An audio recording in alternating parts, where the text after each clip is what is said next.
Hello 10th class. जैसा कि आपको ज्ञात है, बोर्ड द्वारा जारी क्वेश्चन बैंक का सॉल्यूशन मैं आपको कवर करवा रही हूँ।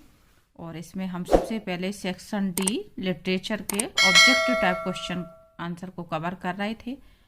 तो मैं आपको पिछले वीडियो में 50 तक बता चुकी हूँ। आज हम आगे क्वेश्चन आंसर समझेंगे ऑब्जेक्टिव टाइप। आगे है आपका 51। What were the seagull's sibling doing around him. इसका आंसर है आपका flying. What did the seagull pretend. Seagull क्या बहाने बनाता है? Falling asleep. ये क्वेश्चन आंसर करने से पहले यदि आपने लेसन को ठीक से नहीं समझा है तो आप पहले लेसन के वीडियो देख लें, जिससे आपको स्टोरी ठीक से समझ में आ जाएगी। तो आपको ये रटने नहीं पड़ेंगे, क्वेश्चन आंसर आपको अपने आप समझ में आते चलेंगे। नेक्स्ट है आपका nobody came near the seagull for 24 hours. Seagull पक्षी के पास 24 घंटे तक कोई नहीं आता है। The young seagull had lack of. इसका आंसर है आपका करेज। जो युवा सीगल होता है उसमें साहस की कमी होती है, इसी वजह से वह उड़ना नहीं सीख पा रहा होता है। Who was alone on the ledge. चट्टान की किनारी पर कौन अकेला बैठा होता है? तो आंसर है आपका यंग सीगल।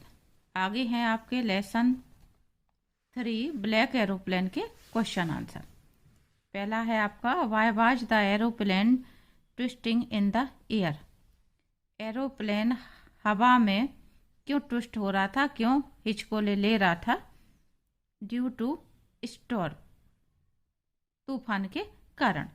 नेक्स्ट है आपका why did the pilot call Paris control. Pilot ने पेरिस कंट्रोल क्यों फोन किया? आंसर है आपका for direction. The pilot was not able to anything. इसमें आंसर आएगा आपका सी, क्योंकि उस समय वो तूफान में घिर गया होता है, चारों तरफ सब कुछ काला नजर आता है। तो यहाँ पे आंसर आएगा आपका सी, यानी उसको बाहर कुछ भी दिखाई नहीं दे रहा था। Which instrument of plane stopped working first. किस इंस्ट्रूमेंट ने यानी किस यंत्र ने सबसे पहले काम करना बंद किया था? आंसर है आपका compass. What risk did the pilot take. Pilot ने क्या रिस्क ली, क्या खतरा मोल लिया? फ्लाइंग इनटू स्टॉर्म, तूफान में उड़ने का खतरा मोल लिया। Which control station did the pilot contact on his way back. किस कंट्रोल स्टेशन को पायलट ने दोबारा से कांटेक्ट करने की कोशिश की, यानी संपर्क साधने की कोशिश की? पेरिस। पेरिस से ही वो उड़े होते हैं और वापस पेरिस कंट्रोल रूम ही वो वापस फोन करते हैं। The pilot was flying from to. Answer है आपका France to England. Who is the author of the Black Aeroplane. Black Aeroplane lesson के राइटर कौन है? Frederick Forsyth. नेक्स्ट है आपका what looked like black mountains. काले पहाड़ों के समान क्या दिखाई दे रहा था? तो यह है आपका आंसर स्टॉर्म क्लाउड्स, यानी तूफान के बादल। How far was pilot from Paris when he सा ब्लैक क्लाउड्स। जब पायलट को काले बादल दिखाई दिए तो वह पेरिस से कितनी दूरी पर थे? इसका आंसर है आपका 150 kilometre. In which direction did he follow the Black aeroplane. उन्हें रास्ते में जो तूफान के बीच में ब्लैक एरोप्लेन दिखाई देता है तो वो उसका अनुसरण करते हैं, पीछे पीछे आते तो किस दिशा में आते हैं? तो जवाब है आपका उत्तर दिशा में। और what was the name of the plane flown by the pilot. उस एरोप्लेन का नाम क्या होता है जो पायलट उड़ा रहे होते हैं? तो इसका आंसर है आपका Dakota. The women at the control tower confirmed that जो महिला कंट्रोल टावर पे बैठी होती है तो उसने क्या कन्फर्म किया, क्या सुनिश्चित किया कि there was no other plane, कि उनके प्लेन के अलावा और कोई भी प्लेन वहाँ नहीं मौजूद था। नेक्स्ट है आपका the Ball poem, poem number 3 के question answer. Who has compose the Ball poem, यहाँ पे कंपोज की जगह पे पोइट लिखा हुआ आ सकता है। Who is the poet of the poem The Ball Poem, तो इसका आंसर है आपका John Berryman. Bear by the boy staring down, बच्चा कहाँ खड़ा हुआ घूर रहा होता है। द हार्बर, उसकी हार्बर में बॉल चली गई होती है तो वो खड़ा खड़ा उसी को घूर रहा होता है। What does a ball cost, एक बॉल की कीमत क्या होती है। 1 डाइम, आपके लेसन में डाइम शब्द का जिक्र आया है। What by the boy playing with, बच्चा किसके साथ खेल रहा होता है। A ball. Where does the ball go, ball कहाँ चली जाती है। In water. अब आपके यहाँ पे आपको ये ऑब्जेक्ट ध्यान रखना है। इन बुशेस, ऑन द रूफ और इन द जंगल, ये शब्द आए हुए हैं, तब आपको इन वाटर लिखना है। और यदि यहाँ पे वाटर सोर्स का नाम आ जाता है तो आपका आंसर इसमें हार्बर होगा, कि कौन से पानी में बॉल चली जाती है। अगर यहाँ पे जिक्र आ जाए the sea, the ocean, the river और द हार्बर, तो आपको हार्बर शब्द ध्यान रखना है। यहाँ पे ये आपको पढ़ना है, ये जरूर ध्यान रखें आप। आपको सिर्फ यही आंसर नहीं याद करना है, इन पे निगाह जरूर डाल लेनी है। नेक्स्ट क्वेश्चन है आपका from the diary of Anne Frank, यानी लेसन 4 से। Which of these is Anne's long waited friend, answer है आपका हर डायरी। बहुत लंबे इंतजार के बाद जो उसकी डायरी है वो उसकी मित्र बनती है। Which of these name did Anne give to her diary, Anne ने अपनी डायरी को क्या नाम दिया था। आंसर है आपका किटी। नेक्स्ट क्वेश्चन है आपका विच of these assigned an essay on the subject a chatter box, इनमें से किसने एन को अ चैटर बॉक्स पर निबंध लिखने के लिए दिया होता है। तो ये आपका आंसर है मिस्टर कीसिंग। नेक्स्ट है आपका Anne decided to write a diary because, Anne ने डायरी लिखने का निर्णय किया क्योंकि। आंसर है आपका because she had no close friend, क्योंकि कोई भी उसका अंतरंग मित्र नहीं था, तो वो अपनी जो भी मन की बातें हैं वो अपनी डायरी में लिखती थी। नेक्स्ट क्वेश्चन है which of this is true about Anne, Anne के बारे में निम्न में से कौन सी बातें सत्य हैं। सी वाज आउट स्पोकन, वह बहुत ज़्यादा बोलती थी। नेक्स्ट है Mr Keesing asked Anne to write an essay एच, एन को मिस्टर कीसिंग ने जो ऐसे लिखने को दिया वो किस रूप में दिया था, होमवर्क के रूप में, प्रोजेक्ट या पनिशमेंट। तो आंसर है इसका आपका पनिशमेंट के रूप में। Who was Mr Keesing, Mr Keesing कौन थे। आंसर है आपका her teacher. Which of these best describes Mr कीसिंग,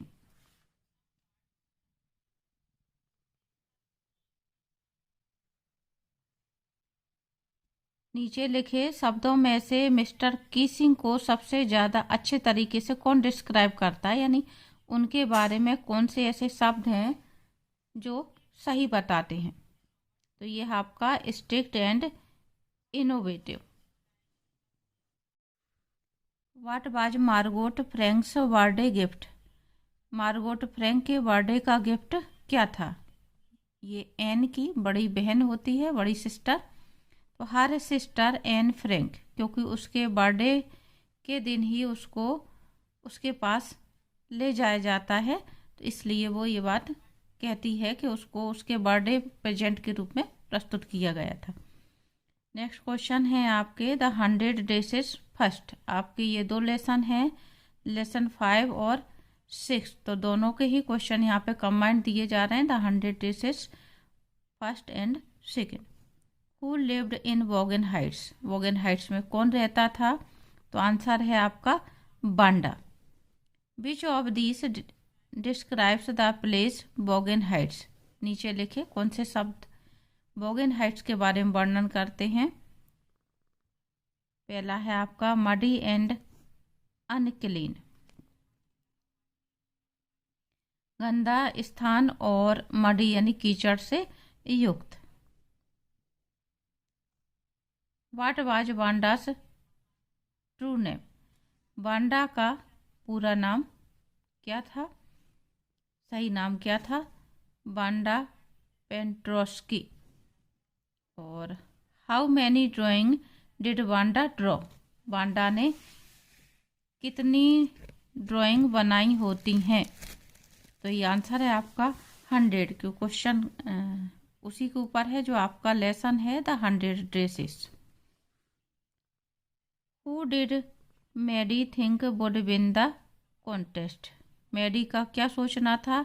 जो चित्रकारी की प्रतियोगिता होती है उसको कौन जीतेगा? तो आंसर है पैगी। मैडी का यही सोचना था कि पैगी इस प्रतियोगिता को जीतेगी। पैगी क्राइड फॉर आवर्स इफ,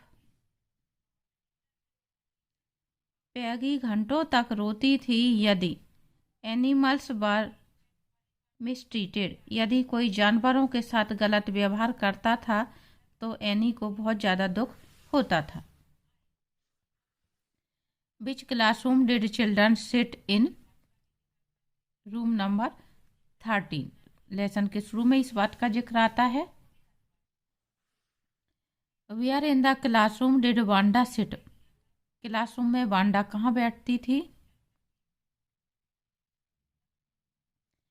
यहाँ पे रो का जिक्र करा जा रहा है, द लास्ट रो में, पीछे बैठती थी वो कॉर्नर में। वाई डिड वांडा से सी हैड 100 ड्रेसेस, वांडा ने ये क्यों कहा कि उसके पास 100 पोशाकें हैं?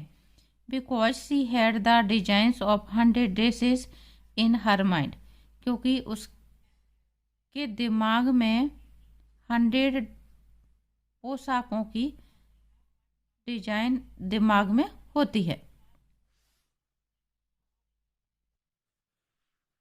Y did Wanda use to sit in the last row, Wanda last row में अंतिम पंक्ति में ही क्यों बैठती थी? उसका चुनाव उसने क्यों किया?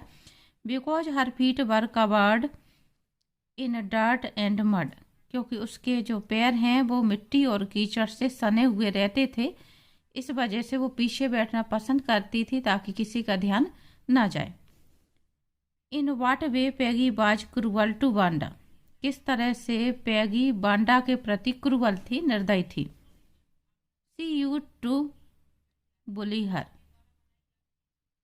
वह उसको अक्सर चिढ़ाया करती थी, परेशान किया करती थी। Who wrote the note to Miss Mason, Miss Mason को नोट किसने लिखा था? Wanda's father. Who was more anxious for a reply from Banda,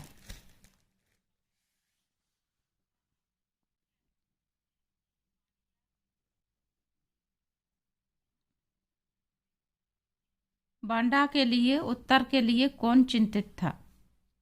Maddie. Who felt herself coward after Wanda left school, अपने आप को कौन कायर कहता है जब बांडा स्कूल छोड़ करके चली जाती है? तो आंसर है आपका Maddie. What was the colour of the dress in Peggy's design, Peggy की डिजाइन की जो पोशाक की डिजाइन होती है पैगी के लिए, उसका रंग क्या था? तो आंसर है आपका ग्रीन। ये उस पोशाक की बात की जा रही है जो बांडा बना करके उसको बाद में गिफ्ट कर देती है, तो वो ग्रीन कलर की होती है, क्योंकि पैगी उसको चढ़ाती भी है कि ये क्रिसमस ट्री लगोगी। What was Maddie's reaction on receiving the drawing,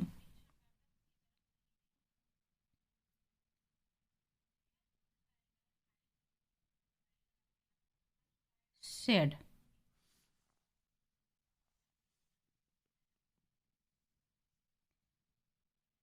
यहाँ पे जो जिक्र किया जा रहा है, मैडी जब वहाँ से चली जाती है और पत्र के जवाब में क्रिसमस पे जब वो कहती है कि ग्रीन वाली जो ड्रेस है वो पैगी को दे देना, और एक और जो दूसरी होती है वो मैडी को देने के लिए कहती है। तो यहाँ पे उस ड्रेस की बात की जा रही है। What was Maddie's reaction on receiving the drawing, कि जब वो ड्राइंग रिसीव करती है तो उसको बहुत दुख महसूस होता है। How did Maddie know that Wanda had drawn the dress for her, Maddie को ये कैसे पता चला कि वांडा ने उसके लिए ये ड्रेस डिजाइन की है या ड्रॉ की है यानी बनाई है। The girl wearing the dress looked like Maddie, क्योंकि जिस लड़की को पहने हुए ड्रेस उसने बनाई होती है, जो ड्रेस बनाई होती है वो मैडी के समान ही होती है। Wanda was made fun of for, Wanda का जो मजाक बनाया जाता था वो किस चीज़ के लिए बनाया जाता था? हर अपीयरेंस, उसका जो रंग रूप, ड्रेस वगैरह जो पहनती करती थी तो ऊपर की जो बनावट थी कपड़े वगैरह की, या कहें कि पहनने का जो तौर तरीका था, अपीयरेंस का मतलब होता है बाहरी रंग रूप, तो उस सब को देख करके उसका मजाक उड़ाया जाता था कि वो एक ही ड्रेस पहन के आती थी नीली फीकी और कहती थी वो कोई 100 ड्रेस हैं। तो बाहरी रंग रूप जो होता है उसको देख करके वांडा का मजाक बनाया जाता है। तो आज का वीडियो मैं यहीं पे स्टॉप कर रही हूँ। यहाँ पे आपके 100 क्वेश्चन हो गए हैं। आगे के जो बचे हुए 50 क्वेश्चन हैं वो हम अगले वीडियो में समझेंगे। तब तक आप इनको याद करें और बार बार रिवीजन करें, जिससे ये आपको अच्छे से रट जाएं। और मैं फिर से यही कहूँगी कि थोड़ा आप सोच समझ करके याद करें, आंख बंद करके रटने की कोशिश ना करें कि इसका आंसर ये है उसका आंसर वो है। आपके जो भी ऑब्जेक्टिव दिए हुए हैं, चारों ऑब्जेक्टिव को आप पढ़ें और फिर आंसर ध्यान से याद करें।